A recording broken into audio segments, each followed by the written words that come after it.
ध्यानाभ्यास के लिए कृपया अपने नेत्रों को बंद कर लें।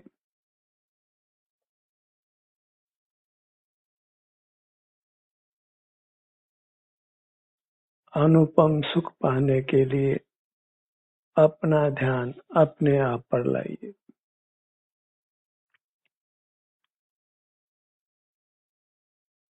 अवर्णनीय सुख, अचिंत्य सुख अपने से युक्त होकर पाइए। मूर्त पदार्थों के लक्ष्य से उत्तम सुख प्राप्त होना संभव नहीं है।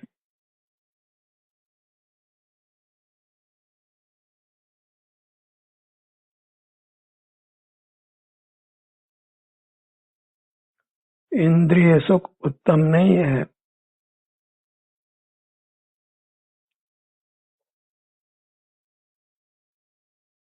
अपने से युक्त होकर ही उत्तम सुख का अनुभव होता है।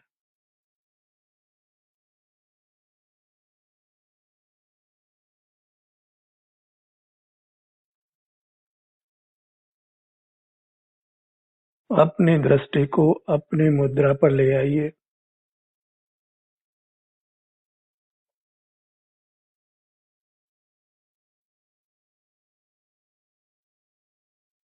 अपने ही शरीर पर।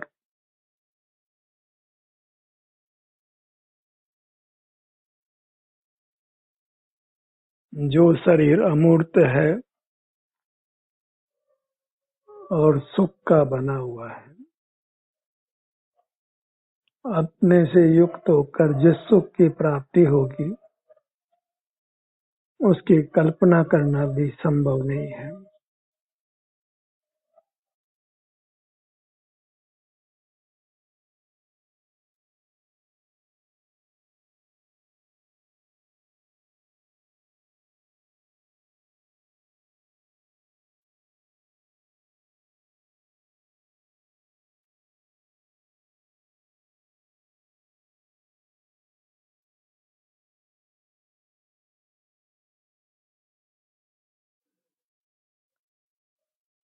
अपना ध्यान अपनी सीमा तक रखिए।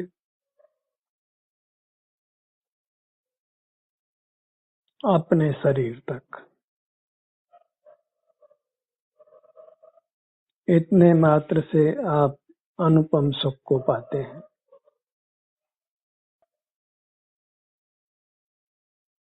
हमारा ये एक छोटा सा कदम हमको असीम सुख में पहुंचा देता है।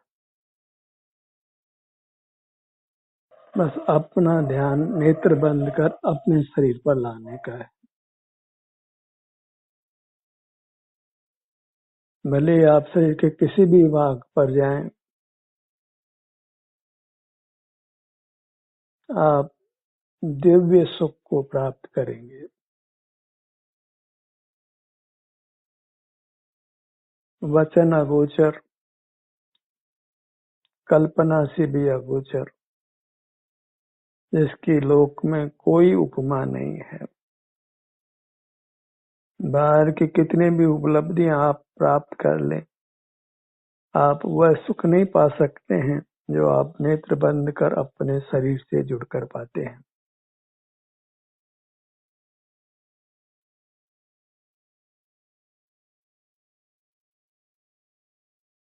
सुख का सागर हमारे भीतर रहा और हम बाहर देखते रहे।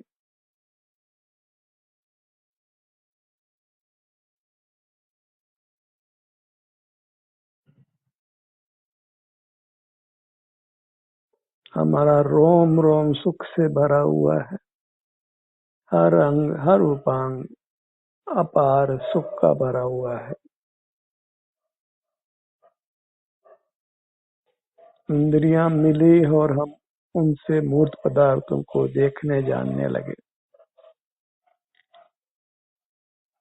और अपने अमूल्य सुख को हमने खो दिया।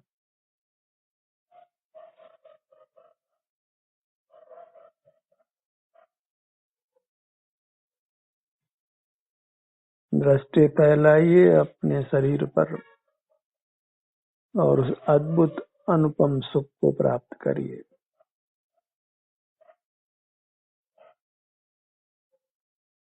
जिस भी आसन में आप आराम से रह सकें,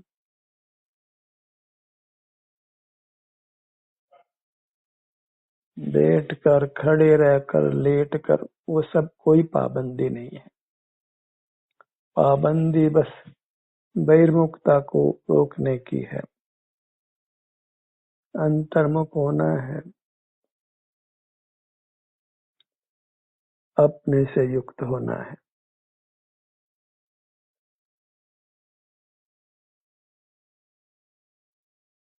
और अपने से युक्त होने में एक समय लगता है बस।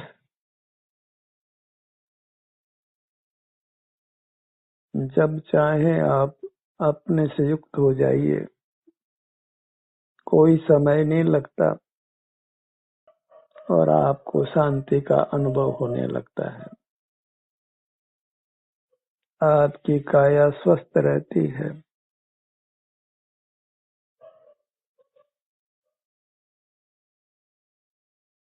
सब चिंताओं से, सब भय से आप मुक्त होते हैं। और इस प्रकार जब आप अंतर में अपने काया से युक्त रहते हैं, तो फिर शरीर में कोई व्याधि उत्पन्न नहीं होती, कोई आदि मानसिक तनाव उत्पन्न नहीं होता, और नाना प्रकार के दुख हैं बाहर, उन सब से हम अपने को मुक्त रखते हैं।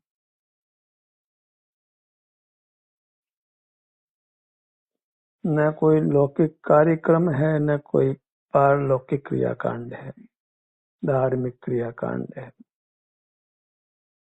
बस अपना मुख अपनी ओर करने जितना ही धर्म है। इससे हम अपने सुख का आवेदन करने लग जाते हैं, अपना सुख हमको मिल जाता है।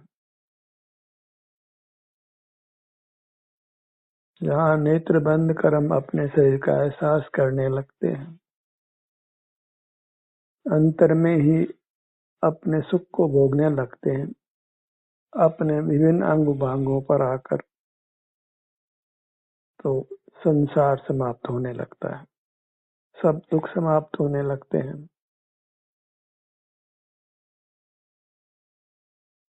कोई काम काज नहीं, कोई किसी की सेवा उपासना करना नहीं, किसी से सुख के लिए प्रार्थना करना नहीं, किसी को नमस्कार करना नहीं, किसी की पूजा करना नहीं। एकदम मुक्त हो जाते हैं हम लौकिक जीवन से और दुखों से। इंद्रिय ज्ञान से उत्पन्न संसार अंतर्मुख होते ही ध्वस्त होता है। तो रुई के गोदाम में अग्नि दिखाते ही सारा रुई का गोदाम थोड़े से समय में ही जलकर राख हो जाता है। ऐसे ही अपने काया से युक्त होते ही कितना ही अपार कर्म का बंधन भीतर हो, शरीर में कितनी ही व्याधि हो, मन में कितनी प्रकार की आदि व्याकुलताएं हो, बाहर में कितना ही प्रतिकूल समागम हो, सब अंतर में आते ही समाप्त हो जाता है और आनंद का वेदन प्रारंभ हो जाता है। वही आनंद जो मुक्त जीव भोगते हैं, परमात्मा भोगते हैं। अलौकिक जीवन अति उत्तम जीवन का श्री गणेश होता है। बाहर के किसी पदार्थों का सेवन करना नहीं,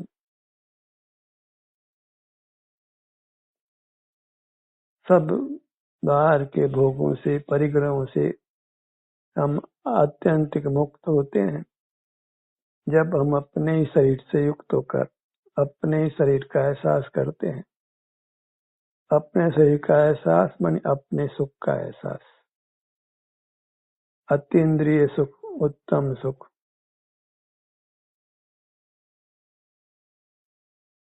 कोई विकल्प करना नहीं है, न सरस्वती की आराधना करना है, न कोई लक्ष्मी की आराधना करना है। अपना सुख प्रत्यक्ष भोगिए, सुख का बनाइए आत्मा, वृथा ही बहिर्मुख रहकर दुख भोगता है।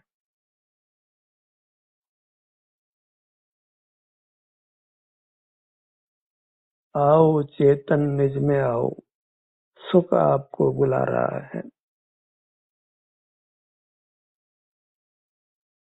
सुख का अनुभव करिए अपने से युक्त रहकर, और सकल दुखों से मुक्त हो जाइए। कोई धर्म का पढ़ना नहीं, कोई लोक विद्या अर्जित करनी नहीं।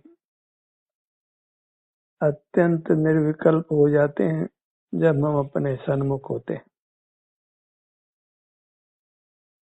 सारा मानसिक उहापोह ध्वस्त हो जाता है।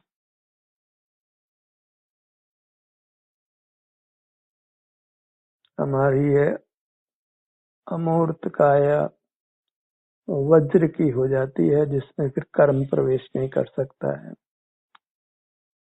और कर्म के प्रवेश हुए बिना दुख की उत्पत्ति नहीं होती है। और भीतर का सारा कर्म अकर्म हो जाता है, हमारे बंधन को छोड़ देता है। जीव और कर्म में जो संधि थी वो टूट जाती, और कर्म की संधि से होने वाला दुख समाप्त हो जाता है। इस मोक्ष मार्ग को अधिक वर्णन की आवश्यकता नहीं है, बस जागृत सुख भीतर मौजूद है, उसको भोगना है।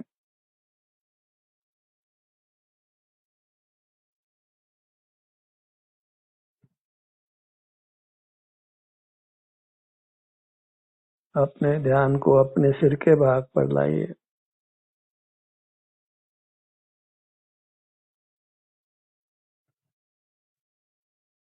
आगे से पीछे तक, बाएं से दाएं,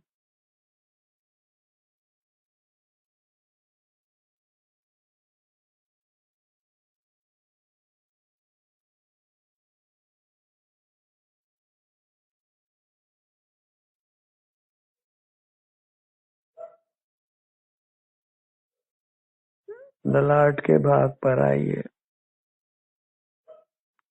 हमारे सब अंग दिव्य हैं, आनंद से रचित हैं।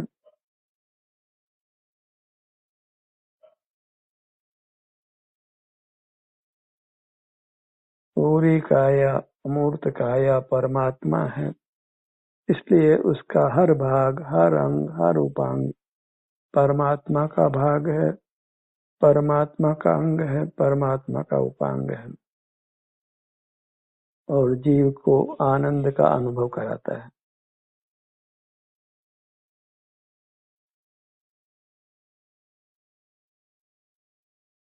ललाट का भाग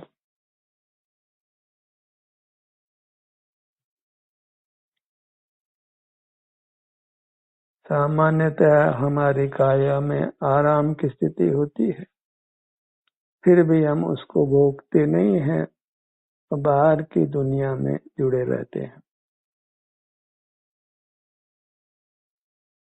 और जब आराम समाप्त होता है कर्म के उदय से, तब मजबूरन हमारा ध्यान अपने शरीर पर आता है, शरीर के भागों पर आता है, और यह स्थिति अच्छी नहीं है।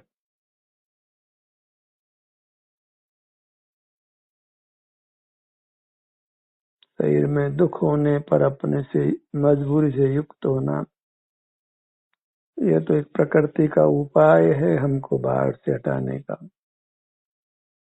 बलजोरी से आने से बात नहीं बनती है, क्योंकि जैसे ही बीमारी वेदना ठीक होती है, समाप्त होती है, वैसे ही हम दौड़कर बहिर्मुख हो जाते हैं, बाहर के काम काज में लग जाते हैं, और नए कर्मों को संचित कर लेते हैं। फिर उनके उदय होने पर वेदना उत्पन्न होती है, फिर हम बाहर के काम काज को छोड़ना पड़ता है। ऐसे ही हम दुख भोग भोग करके बाहर आकर के बाह्य प्रवृत्तियों को करते हैं और फिर दुख के कारण को उत्पन्न करते हैं। सब संसारी जीवों की यही कहानी है।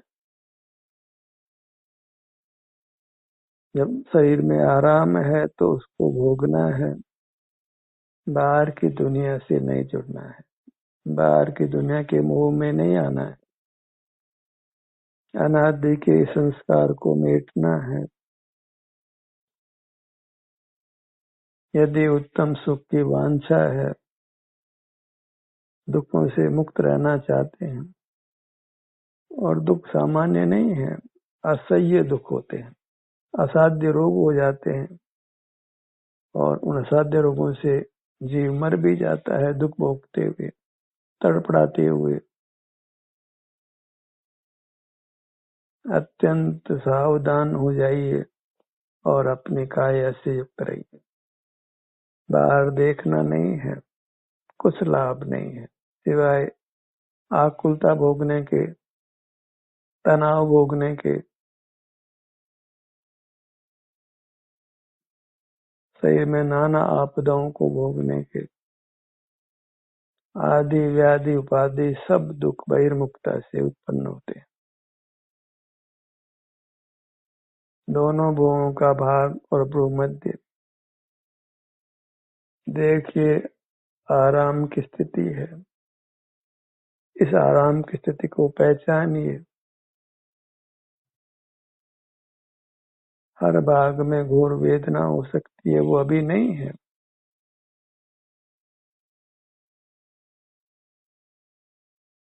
जैसे किसी के सिर पर छत नहीं हो, गर्मी का मौसम हो, तो उसे सवेरे सवेरे ही खाना बना लेना चाहिए, अन्यथा फिर धूप में खाना नहीं बनाया जा सकेगा और भूखे रहना होगा।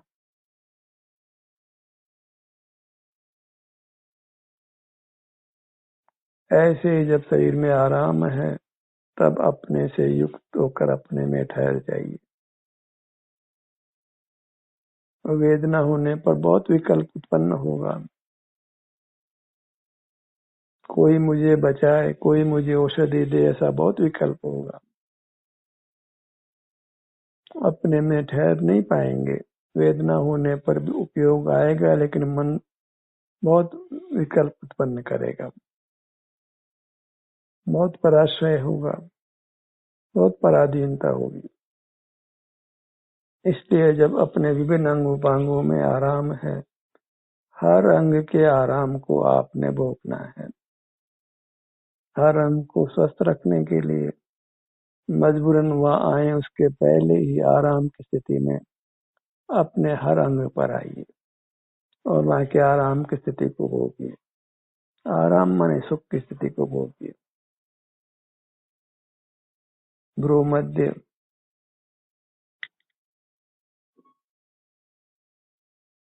वेदना का नहीं होना बहुत अच्छी स्थिति है, क्योंकि वेदना होने पर कितना क्लेश होता है।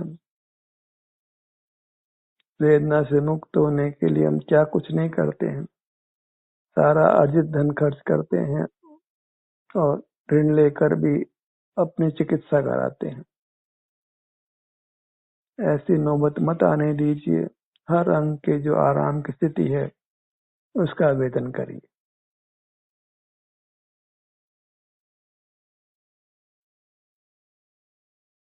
दोनों नेत्र, बायां नेत्र, दायां नेत्र,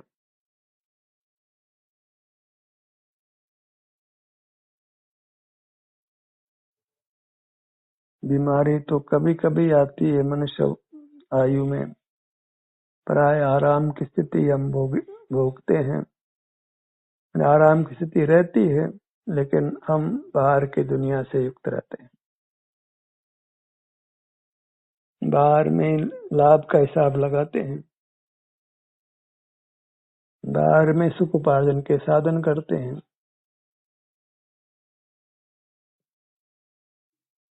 और फिर आकस्मिक रूप से शरीर में रोग उत्पन्न होता है, सहन नहीं होता, तड़पड़ाहट होती है, कष्ट होता है और असामयिक मरण भी हो जाता है।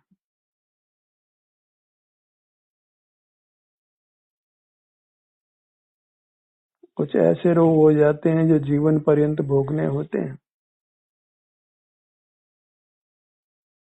ऐसे दुखद स्थिति से अपने को बचाने का एक ही तरीका है, इस शरीर में जो आराम की स्थिति है, वेदना नहीं है, उस आराम को आप भोगिए, उसके मूल्य को पहचानिए, उसकी महत्ता को पहचानिए, उस आराम को वृथा मत गंवाइए।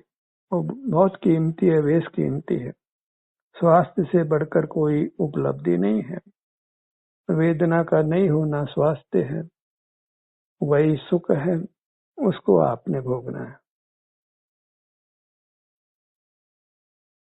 अपने कर्ण युगल पर आइए, बायां कान और दायां कान। हमें खबर ही नहीं है कि हम ऐसे निरोग शरीर को प्राप्त हैं जिनमें वेदना नहीं है अपने अंग उपांगों में, और वेदनारत स्थिति को हम भोगते नहीं हैं। ये बहुमूल्य स्थिति है। शरीर के विभिन्न अंगों में वेदना का नहीं होना, ये बहुत बड़ी उपलब्धि है और हम उसको वृथा कर देते हैं बहिर्मुख रहकर। अमृत मिला लेकिन हमने उसका सेवन नहीं किया। शरीर में वेदना का नहीं होना, इसी को अमृतत्व जानिए।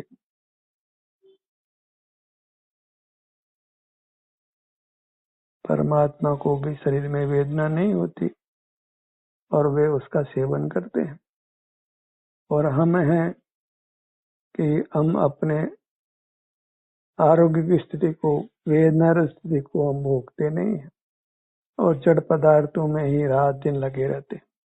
उन्हीं के आश्रय से सुख भोगने का प्रयत्न करते हैं। सुख हेतु प्रयत्न करते सुख जाता दूर है। अपने नासिका भाग पर आइए, दोनों नथुने, बायां नथुना और दायां नथुना।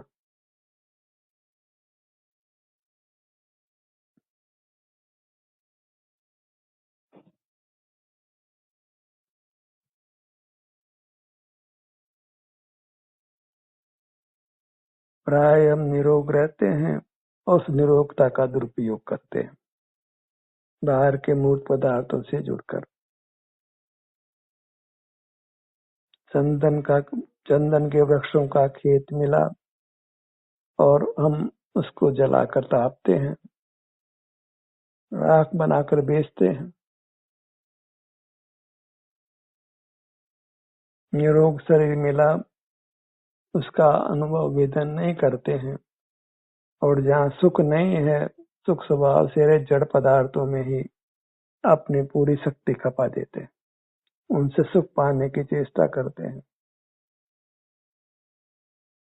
रात दिन भौतिक पदार्थों से जुड़कर ही हम सुख होने का प्रयत्न करते हैं।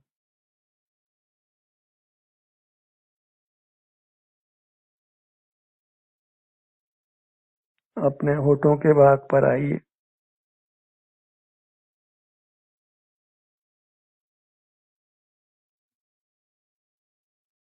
दंत पंक्ति,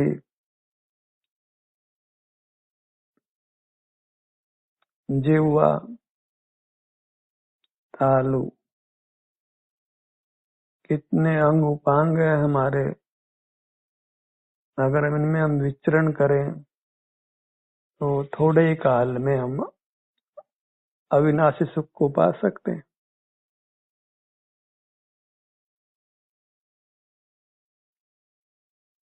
जो वेदना रहित स्थिति है उसको हम स्थायी बना सकते हैं, और तो और बाह्य पदार्थों की आवश्यकताओं से अपने को मुक्त कर सकते हैं।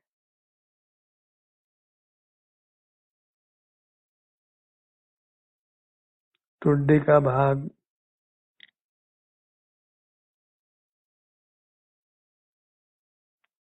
अपने गर्दन के भाग पर आइए।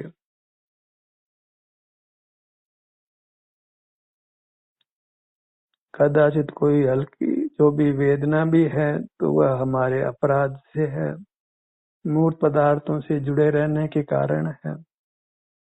और जब मूर्त पदार्थों से जुड़ना बंद कर अपने ही शरीर पर आ जाते हैं तो फिर जो भी शरीर में वेदना है वो समाप्त होने लगती और हम निरोगता की स्थिति को पा लेते हैं।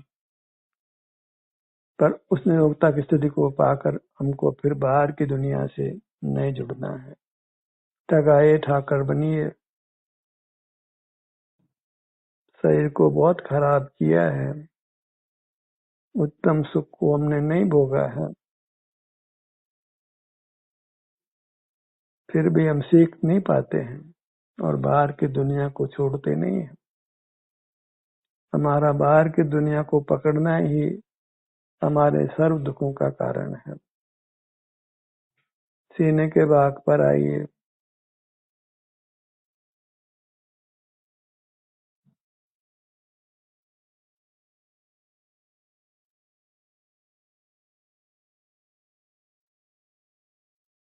वेदनारत स्थिति का मूल्यांकन करिए।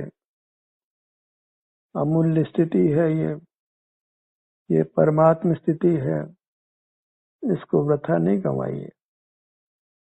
ठहरिए अपने वेदना रहित भाग पर, उसको भोगिए और इससे हमारा सुख उत्तरोत्तर बढ़ता जाता है और हम दुख होने की संभावना को भी खत्म करते हैं। दुख होने का कारण मूर्त कर्मों का बंधन है, जो हम बाहर से हट जाते हैं और अपने ही शारीरिक सुख को भोगने लगते हैं तो फिर मूर्त कर्मों का बंधन समाप्त होने लगता है। दुख के कारण को ही हम समाप्त कर देते हैं। स्वानुभव के इस अभ्यास को समय दीजिए, अपना आत्महित करिए, बहिर्मुख प्रमाद में नहीं रहना है। ध्यान का सत्र यही समाप्त होता है। आपकी सहभागिता के लिए धन्यवाद।